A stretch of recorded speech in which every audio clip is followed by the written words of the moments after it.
Saudaraku yang baik hati, hari ini tentu insya Allah kita lebih bahagia. Dalam kebahagiaan itulah biasanya nuansa pikiran kita lebih tenang, ya. Dan kalau menghasilkan output dari pikiran itu tentu lebih jernih, lebih objektif. Nah, namun dalam banyak hal saudaraku, seringkali kita ini dihadapkan pada situasi di mana akal kita ini terlalu membela terhadap kepentingan kita.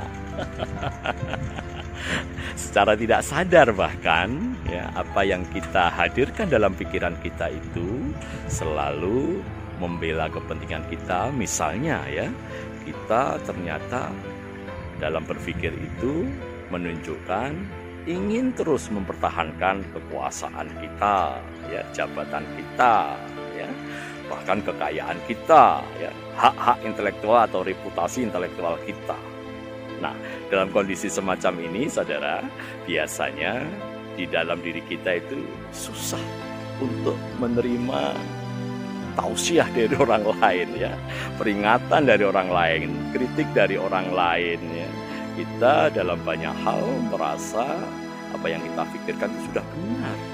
Padahal sekali lagi itu sebenarnya sejatinya hanya ingin mempertahankan kekuasaannya, posisinya, jabatannya, kekayaannya, ya, kedudukan intelektualnya.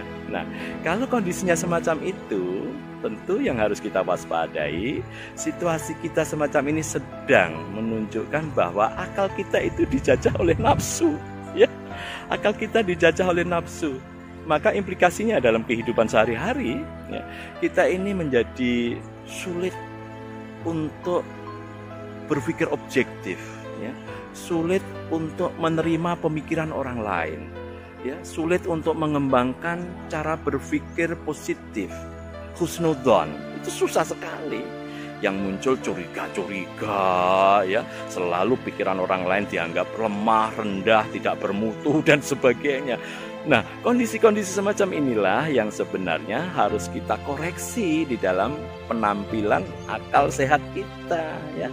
Sedang situasi yang tadi kita tunjukkan dengan contoh tadi itu menggambarkan situasi akal kita yang kurang sehat. Nah, inilah yang harus kita terus waspada.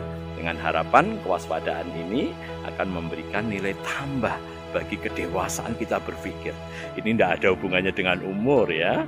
Orang yang sudah senior, tua dan sebagainya, bahkan jenjang karir, jenjang pendidikan, jenjang pengalamannya banyak pun tidak menjamin, ya, bahwa dia mampu mengkonstruksi akalnya sedemikian rupa sehingga dia menjadi orang yang berkearifan, ya. Kesederhanaannya, menerima, memahami pikiran orang lain itu jauh lebih penting ketimbang kita menguatkan pikiran kita sendiri, menelusuri kehendak-kehendak kita, nafsu diri kita untuk kita wujudkan dengan akal kita, ya, sehingga pada akhirnya semuanya itu kalau tidak kita kendalikan, hasilnya di ujung akan mubazir. Kita sulit untuk menemukan apa yang kita cita-citakan, yaitu husnul khotimah, ya.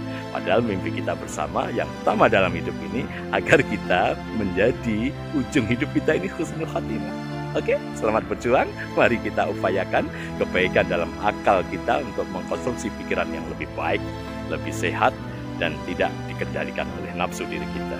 Allahu Akbar walillahil hamd, la haula wala quwata illa billahil aliyyil azim.